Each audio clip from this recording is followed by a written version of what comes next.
नमस्कार दोस्तों, आप देख रहे हैं खबर किसान की यूट्यूब चैनल। मैं हूं आपका दोस्त अंकित शर्मा और आज हम वहाँ पहुंचे हैं हरियाणा के ही जिले सोनीपत के गांव अटेरना में, जहां पर हमारे साथ मौजूद हैं एक ऐसे किसान जो कि सफल हैं और काफ़ी बीते लंबे समय से मशरूम की खेती कर रहे हैं। आपका नाम है जैनिंद्र सिंह चौहान जी। तो आज जानेंगे जैनिंद्र सिंह चौहान जी से कि कैसे इन्होंने मशरूम की खेती की शुरुआत करी और कैसे इससे इन्होंने लाखों का मुनाफा कमाया। तो बहुत बहुत स्वागत है आपका हमारे इस खास कार्यक्रम में। एक बार बताइए कि आपकी ये जो मशरूम करने की जो आपके मन में प्रेरणा मिली, आपको कैसे मिली और आज कितने साल हो गए आपको मशरूम की खेती करते हुए? मशरूम की फार्मिंग हम 2014 से कर रहे हैं जी। और मशरूम के लिए हमारे यहाँ एक हरियाणा एग्रो इंडस्ट्रीज कॉरपोरेशन का मशरूम का ट्रेनिंग सेंटर है, रिसर्च एंड डेवलपमेंट सेंटर है जी। उसके अंदर किसानों को मशरूम की खेती करने के बारे में सिखाया जाता है। वहाँ पर मैंने ट्रेनिंग की, फिर मशरूम की खेती की शुरुआत की। जी। पहले तो जो है बांस के शेड बनाकर, अच्छा, बैम्बू की हट बनाकर, झोपड़ी बनाकर उसमें मशरूम की खेती की। कम खर्चे में जो कहते हैं कि स्टार्टिंग जब लोग करते हैं। हाँ जी। और उसमें हमारा साल का लगभग 100 टन के आसपास मशरूम पैदा होता था। 2014 से लेकर 2020 तक हमने बांस के जो है शेड में मशरूम की खेती की है और उसको हमारे पास एक प्रोसेसिंग यूनिट है जिसमें हम उसको प्रोसेस करते हैं, यानी कि मशरूम को उबाल के पैक करके और 2 साल तक ख़राब होने से बचा लेते हैं और देश के अलग अलग शहरों में उसको बेचते हैं। फिर हमने जो है एसी फार्म करने का सोचा। ये एसी फार्म आप देख रहे हैं, ये 2018 में लगाया और इसके अंदर साल भर मशरूम की खेती की जा सकती है। अच्छा, उसमें ये डिफरेंस रहता है कि आप मौसम के अनुसार कर सकते हैं, जबकि जब आप ऐसा एक आर्टिफिशियल टेम्परेचर में और इसमें करते हैं तो ज़्यादा साल में एक बार कर सकते थे। अच्छा। एसी फार्म के अंदर हम साल में 6 बार मशरूम की क्रॉप ले सकते हैं। 6 बार। तो अगर देखा जाए तो इसमें ज़्यादा फायदा है और ज़्यादा प्रोडक्शन कर सकते हैं। इसमें एक तो हमें पूरे साल रोजगार मिलता है, हमारे साथ जो काम करने वाले उनको पूरे साल रोजगार मिलता है। जी। बांस में दिक्कत है कि उसमें जो है लेबर का खर्चा बहुत ज़्यादा होता है। पहले शेड बनाना पड़ता है, फिर कंपोस्ट मैनुअली बनाना पड़ता है। अच्छा। और क्रॉप एक बार आती है। और फिर मेरे ख्याल से जब बांस की बात करते हैं या टेंट की बात करते हैं तो आंधी तूफान के समय भी उसको नुकसान होता होगा। आंधी तूफान का सर्दियों में कम नुकसान होता है। अच्छा। सर, आग लगने का रिस्क होता है उसके अंदर। अच्छा। और एसी फार्म में क्या है कि मशीन से कंपोस्ट तैयार होता है, जेसीबी मशीन से। अच्छा। लेबर का कम मेहनत है इसमें, लेबर ज़्यादा नहीं लगती है। और जो कंपोस्ट पास्चराइजेशन टनल से होके आता है वो स्टरलाइज हो जाता है।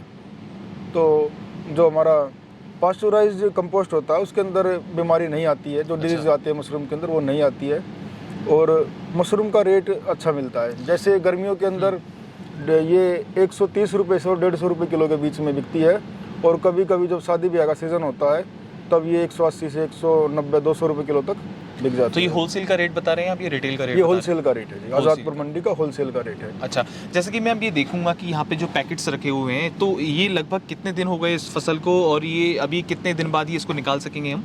मशरूम के खेती का जो है पूरा 2 महीने का साइकिल होता है। अच्छा। 2 महीने के अंदर पहले तो जो कंपोस्ट बन के यहाँ पर आता है जी, उसके अंदर हम बीज मिलाते हैं। 12 दिन इस बीज को फैलने में लगते हैं, इसको बोलते हैं स्पॉन रनिंग। अच्छा। मशरूम के बीज को स्पॉन बोलते हैं और उस बीज को फैलने को बोलते हैं स्पॉन रनिंग। बहुत बढ़िया। 12 दिन के बाद हम इसके ऊपर केसिंग करते हैं।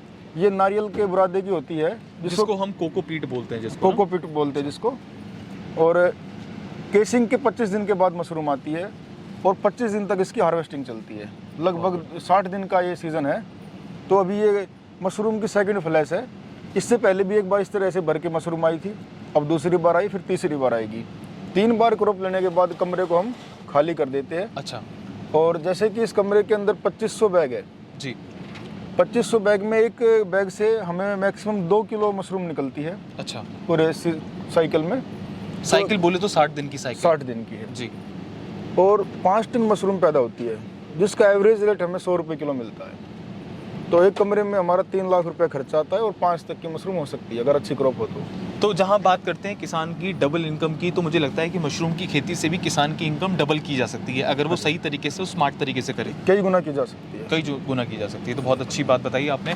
और किन किन चीज़ों की सावधानी रखनी चाहिए अगर एक कोई किसान है मशरूम की खेती करना चाहता है छोटे स्तर पे? जैसे कि आपने बताया कि आपकी शुरुआत हुई थी कि आप पहले बांस की और बल्ली से और त्रिपाल से आपने स्टार्टिंग करी थी, तो आपको क्या लगता है कि इस तरीके का एसी वाला, एसी नुमा पहले उसको स्टोरेज बनाना चाहिए या छोटे स्तर पर स्टार्ट करने चाहिए? सबसे पहले तो हमें देखना होता है कि अगर हम एसी फार्म बना रहे हैं तो वहाँ पर बिजली 24 घंटे होनी चाहिए। अच्छा। पहले यहाँ पर हमने इसी फार्म बनाया तो हमारे पास बिजली 24 घंटे नहीं थी जी। जिसकी वजह से कई बार हमें नुकसान हुआ, मशरूम जो खराब हो जाती थी। अच्छा। मशरूम लगाई है, बिजली नहीं आई तो टेम्परेचर नहीं मिलने की वजह से तो फसल मशरूम होगी में नहीं। नुकसान हुआ कई बार। जी। तो अभी जो है पिछले 3-4 महीने से बिजली हमारे यहाँ पर हरियाणा में 24 घंटे की हो गई है। अच्छा, तो तब से ये फार्म ठीक चल रहा है, अच्छा प्रॉफिट में है। तो बिजली का ध्यान रखना चाहिए। बिजली का ध्यान, बिजली जरूर 24 कम से कम 21 घंटे बिजली होनी चाहिए मशरूम फार्म के लिए। बहुत बढ़िया। और लगभग कितना इसमें खर्चा आता है? अगर जैसे आपने बताया कि ये 2500 बैग का आपने पूरा सेटअप लगाया है, लगभग इसमें 2500 की स्ट्रेंथ है। ये कोई किसान 2 कमरे से शुरुआत कर सकता है जी। और 2 कमरे का बनाने में खर्चा आता है लगभग 20 लाख रुपए। 20 लाख रुपए। और इसमें अगर बात करें कि एक बार किसान ने 20 लाख रुपए लागत लगा के पूरा सेटअप लगा दिया तो उसके बाद इसकी आय कैसे कर सकता है? और मतलब कितना शुरुआती दौर में अगर वो देखा जाए मार्केट, तो क्या इसमें नुकसान भी होता है? जैसे अन्य फसलों के रेट गिर जाते हैं तो मशरूम के साथ भी ऐसे ही होता है? रिस्की वाली फसल कभी कभी होता है, कभी कभी होता है, अक्सर नहीं होता। जैसे धान और गेहूं में अक्सर ये दिक्कतें चलती हैं कि सरकार पर निर्भर रहते हैं, इसमें ऐसा नहीं है। इसमें ऐसा नहीं है, कभी कभी रेट कम हो जाते हैं, उसके लिए प्रोसेसिंग यूनिट है।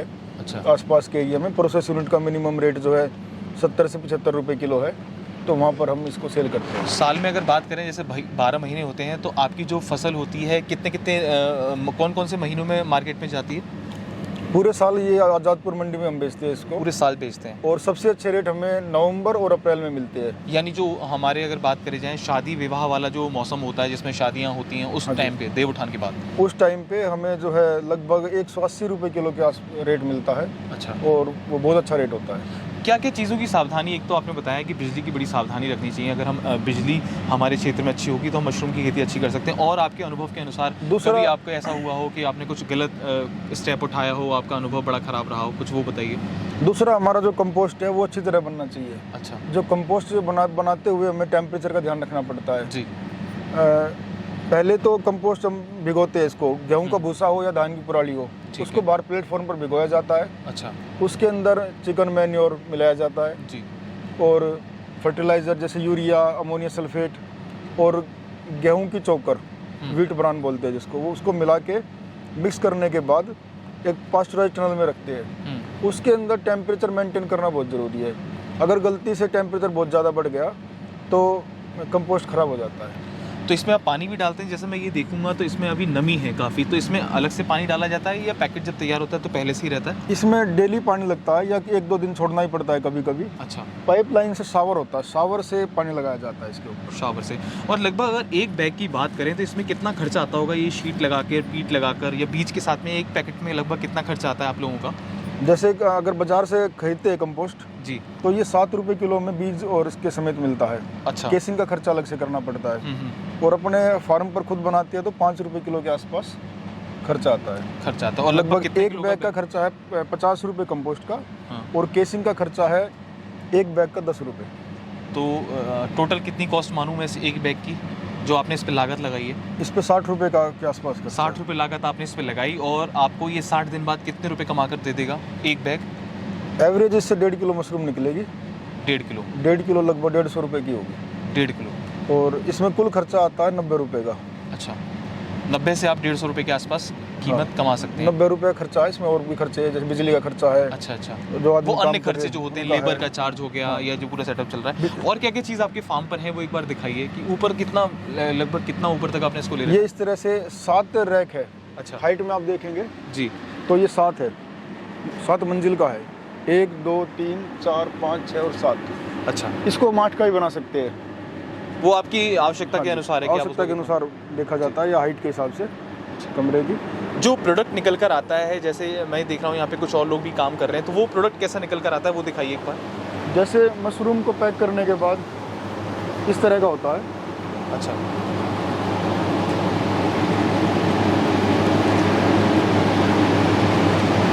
तो इस तरह से पैक हो गए ये मशरूम आज़ादपुर मंडी में जाएगी। अच्छा। जैसा कि आप कह रहे थे, कि इसको बॉईल किया जाएगा, तो ये बॉईल हुआ है या कैसा आप बता रहे थे कि इसको प्रोसेस किया जाएगा? अभी आपके सामने हार्वेस्ट कर रहे हैं, बिल्कुल फ्रेश है ये।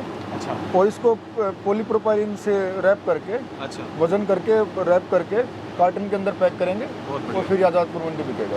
तो ये सुबह के टाइम जाता है मंडी या शाम के टाइम जाता है? मंडी जाएगा यहाँ से 10 बजे, रात को 10 बजे। अच्छा, रात को 10 बजे जाएगा तो सुबह मंडी में ये बिकने के लिए तैयार हो जाएगा? 12 बजे से और रात को 2 बजे तक ये बिक जाएगा। और सुबह 4 बजे ये शहर के अंदर दुकानों पे पहुंच जाएगा। तो आप ये देखिए कि बिल्कुल आपको हम दिखा रहे हैं कि एकदम फ्रेश मशरूम कैसे प्रोसेस होकर यहाँ पर निकला हुआ है और मंडी जाने को तैयार है। दिल्ली की अगर बात करें तो आज़ादपुर मंडी में जाएगा ये, आज़ादपुर मंडी में जाएगा। मंडी में जाएगा। और क्या क्या आपका अनुभव है, इतने साल से आप खेती कर रहे हैं इसकी, क्या ये जैविक तरीके से भी हो सकती है, ऑर्गेनिक तरीके से संभव जैविक है? तरीके से संभव है। इसके अंदर जो हम चिकन मैन्योर मिलाते हैं जी, वो 70% की जगह 90% मिलाना पड़ेगा। अच्छा और फिर केमिकल फर्टिलाइज़र की इसके अंदर कोई ज़रूरत नहीं है। अच्छा। तो हम ये भी कोशिश करते हैं कि मार्केट में ऐसे कुछ लोग हैं जो कर रहे हैं ऑर्गेनिक तरीके से मशरूम कर रहे हैं। करते हम भी करते हैं इसको, कभी कभी जो ना इसको एक्सपेरिमेंट के तौर पर करते हैं। तो क्या लगता है कि आने वाले सालों में इतने दिनों से आप खेती कर रहे हैं मशरूम की, तो मशरूम की जो डिमांड है मार्केट में वो बढ़ी है? मशरूम की डिमांड बढ़ती जा रही है और पैदा करने वाले बढ़ते जा रहे हैं। मार्केट में मतलब कंपटीशन भी बढ़ रहा है, लोग अवेयर हो रहे हैं। जैसे कि पहले आज़ादपुर मंडी में 100 टन बिकती सर्दियों के अंदर। अच्छा। मतलब कि 1 लाख किलो डेली। जी। अभी जो है अगर 5 लाख किलो भी पैदा हो जाती है पूरे एरिया में, नॉर्थ इंडिया में, तो दिल्ली के अंदर बिक जाती है। तो क्या लगता है कि सबसे ज़्यादा किसान कहाँ पे जागरूक हो रहे हैं? उत्तर प्रदेश के किसान, हरियाणा के, पंजाब के, दिल्ली तो एक गढ़ है सबसे ज़्यादा हरियाणा के किसान ज़्यादा मशरूम की खेती कर रहे हैं। तो कहीं ना कहीं सरकार की भी मदद है, लोग अवेयर भी हैं, जागरूक भी हैं यहाँ के किसान, ऐसा भी कुछ है? सब्सिडी भी मिल रही है? सबसे पहले हरियाणा में शुरुआत हुई थी सोनीपत ज़िले से, बदाना गांव से 1980 के आसपास मशरूम की खेती की शुरुआत हुई है। और सन 2000 के आसपास हरियाणा के मुरथल गांव के अंदर, जहाँ के ढाबे फेमस है, हाँ, मुरथल के पराठे। हाँ, और वहाँ उन्हीं के बैक साइड में एक जो है हरियाणा सरकार का मशरूम का ट्रेनिंग सेंटर है, वहाँ पर मशरूम की ट्रेनिंग दी गई किसानों को। उसके बाद बहुत ज़्यादा किसानों ने इसकी खेती की शुरुआत की। आपका खुद का अनुभव क्या कहता है? आप देश के किसानों को क्या संदेश देना चाहते हैं? जो कुछ नया करना चाहते हैं, वो गांव जाना तो चाहते हैं लेकिन उनको इतना सही मूल्य नहीं मिल रहा है खेती बाड़ी का, तो उनको क्या संदेश देना चाहते हैं कि वो मशरूम की खेती करें और किन किन बातों का ध्यान रखें? आप अपने अनुभव के साथ से बताइए, क्योंकि आजकल ना वीडियो बहुत देखते हैं लोग कि मशरूम की खेती कर लाखों का मुनाफा कमाएं, तो क्या वास्तव में इससे अच्छा पैसा कमा सकते हैं अगर अच्छे देह के साथ करें? ऐसा जी, इसमें पैसा कमाना इतना आसान भी नहीं है जी। इसकी देख रेख बहुत ज़्यादा रखनी पड़ती है। अच्छा। जैसे कि कंपोस्टिंग करते टाइम टेम्परेचर का देखना है जी। उसके अंदर मॉइस्चर का ध्यान रखना है, बिजली 24 घंटे होनी चाहिए, कमरे का टेम्परेचर प्रॉपर मेंटेन होना चाहिए, फार्म के आसपास गंदगी नहीं होनी चाहिए। अच्छा। और कोई फार्म के अंदर आए तो वो भी हाथ धोकर आए। तो इस तरह का ध्यान रखना बहुत ज़रूरी है। मक्खी मच्छर कहीं से ना आ पाए, चूहे नहीं आने चाहिए। तो इन चीज़ों का हम ध्यान रखेंगे और प्रॉपर टेम्परेचर रखेंगे तो अच्छी पैदावार होगी, तभी किसानों को कुछ बचेगा। अगर हम थोड़ी लापरवाही कर देंगे इसमें तो कई बार नुकसान भी हो जाता है। तो आपके मायने में मशरूम की खेती करना एक फ़ायदे का सौदा। तो जैसा कि अभी आपने आपको दिखाया कि मशरूम की खेती कैसे होती है, अब आपको दिखाएंगे कि इसमें क्या क्या चीज़ें मिलती हैं। जो पूरा पैकेट बनता है जिसके अंदर मशरूम की सीड्स को डालते हैं, उससे मशरूम की फसल लेते हैं। तो मेरे साथ जैनन जी हैं। जैनन जी बताइए कि क्या क्या ये मटेरियल है, किसकी मदद से कैसे करते हैं? ये गेहूँ का भूसा है। अच्छा। और इसको पानी से भिगोते हैं। जी। पानी में भिगोने के बाद इसको जो है एक हमने ढेर बना दिया, एक जिप बना दिया। इसके अंदर चिकन मैन्योर मिलाएंगे, यानी मुर्गी की बीट। ये जो रखा हुआ है ये चिकन मैन्योर है? Chicken manure. अच्छा। और सामने आप देख रहे हैं इधर बैक साइड में जी, ये जिप्सम है। अच्छा। जिप्सम मिक्स करेंगे, यूरिया और अमोनियम सल्फेट। अच्छा। तो ये 4-5 चीज़ें हैं जिनका मिक्सचर करके उस बैग में भरा जाता है, तब मशरूम की फसल। इसके अलावा इसके अंदर हम गेहूं की चोकर डाल सकते हैं। अच्छा। और सरसों की खल डाल सकते हैं। अच्छा। सरसों या बिनोले की खल भी डालते हैं ताकि मशरूम की क्वालिटी अच्छी आए। तो ये 4-5 चीज़ें आपने बताई, क्या क्या चीज़ एक बार दोबारा बताइए हमारे दर्शकों को? गेहूं का भूसा, ठीक है, मुर्गी की बीट, जिप्सम, यूरिया, अमोनियम सल्फेट और चोकर। जैसा आपने बताया, चोकर की जगह हम खल का भी इस्तेमाल कर सकते हैं, बिनोले की खल का भी इस्तेमाल कर सकते हैं। तो ये सब चीज़ का मिक्सचर बना के हम तैयार करते हैं, फिर वो 60 दिन के लिए हम उसमें रख देते हैं। इस मिक्सचर को हम पहले तो जेसीबी से मिक्स करेंगे। अच्छा। 2 बार मिक्स करेंगे। ठीक है। मिक्सिंग करने के बाद एक टनल है जी, टनल के अंदर इसको रखेंगे जी। उसके अंदर ब्लोअर लगे होते हैं। अच्छा। ब्लोअर स्टार्ट होता है 10 मिनट में 3 मिनट के लिए। 7 मिनट बंद रहेगा, 3 मिनट चलेगा, फिर 7 मिनट बंद रहेगा, फिर 3 मिनट चलेगा। उसके अंदर हवा क्रॉस करती रहेगी ताकि वो उसके अंदर बदबू ना हो और अच्छे से वो फर्मेंट होता रहे। अच्छा। 24 घंटे के बाद दूसरे टनल में डालेंगे ताकि उसकी अच्छे से मिक्सिंग हो जाए। हम्म। फिर 48 घंटे बाद तीसरे में डालेंगे। फिर 48 घंटे बाद उसको फिर से पलटी करेंगे उसकी, तो लगभग 4 बार पलटी होगी। 4 बार पलटी करने के बाद वो टनल के अंदर जाएगा, जिसको बोलते हैं पास्चराइजेशन टनल। वो बंद होता है, बिल्कुल क्लोज चैम्बर है। अंदर डाल के उसको चैम्बर के अंदर गेट बंद कर देंगे। मोटर लगी होती है, ब्लोवर होता है। ब्लोवर से एयर का सर्कुलेशन होता रहेगा उसके अंदर, रिसर्कुलेशन, वही हवा बार बार घूमती रहेगी। प्रेशर से नीचे से हवा जाएगी, कंपोस्ट में पार होते हुए ऊपर से वापसी आ जाएगी। ये प्रोसेस 7 दिन का है। अच्छा। इसमें हम शुरू में तापमान रखते हैं 58 डिग्री सेल्सियस, फिर 1 दिन के बाद 56 डिग्री कम कर लेंगे, फिर 54 डिग्री, 52 डिग्री, 50, 48। 7 दिन के बाद उसको टेम्परेचर 35-40 डिग्री पर लाकर उसके अंदर बिजाई करेंगे। बिजाई करके उसको 10 किलो के बैग के अंदर रखेंगे। और जैसे कि आपने अंदर देखा, उसके 12 दिन के अंदर उसमें बीज फैल जाएगा। 12 दिन बाद केसिंग करेंगे। केसिंग करने के 20 दिन बाद मशरूम आएगी, जो कि 1 महीने तक चलेगी। लगभग जैसे कि आपने बताया, ये तो पूरा ऑटोमेटिक ही तरीका हो गया, लेकिन अगर हम मैनुअली करना चाहें तो मैनुअली कैसे कर सकते हैं? जैसे आपने बताया कि ये तो पूरा ऑटोमेटिक तरीका है, लेकिन जब आपने शुरुआत करी थी तो वो तो आपने मैनुअली करी होगी, हाथों से सब काम होते थे पहले? मैनुअली करते थे तो उसमें लेबर का मैनुअल काम होता था, वो खर्चा ज़्यादा आता है, और आजकल लेबर मिलना बड़ा मुश्किल हो गया है। कच्चे प्लेटफॉर्म जैसा आप देख रहे हैं पक्का है, वहाँ पर कच्चे खेत के अंदर इस तरह भूसा डालकर उसके अंदर ये सारा मेटेरियल मिलाकर और जेलियों से लेबर पलटाई करती थी। उसमें बहुत ज़्यादा मेहनत लगती है, लेबर की कॉस्ट ज़्यादा आती है, और कई बार कंपोस्ट अच्छा नहीं बन पाता। अच्छा। तो उसके अंदर रिस्क भी होता है। तो ये मतलब आपको मानक है कि मानक के तहत आप लोग काम करते हैं, और आपको मतलब ये कॉन्फिडेंस रहता है कि हमारी फसल ये तरीका बेस्ट है। और इस तरह का फार्म बनाने पर नेशनल हॉर्टिकल्चर बोर्ड की 40% सब्सिडी है। वो हरियाणा में है या पूरे देश के अंदर है? अच्छा, है पूरे देश के और पूरे इंडिया में है। लगभग 75 लाख का में प्रोजेक्ट बन सकता है जी, और उसमें 30 लाख भारत सरकार की नेशनल हॉर्टिकल्चर बोर्ड की सब्सिडी है। तो काफ़ी अच्छी सारी जानकारी दी जैन जी ने, बताया कि कैसे आप मशरूम की खेती कर सकते हैं, क्या क्या चीज़ों की आपको सावधानी रखनी है। तो आशा करते हैं आपको हमारी वीडियो पसंद आएगी। बने रहिए हमारे साथ, देखते रहिए खबर किसान की यूट्यूब चैनल। धन्यवाद।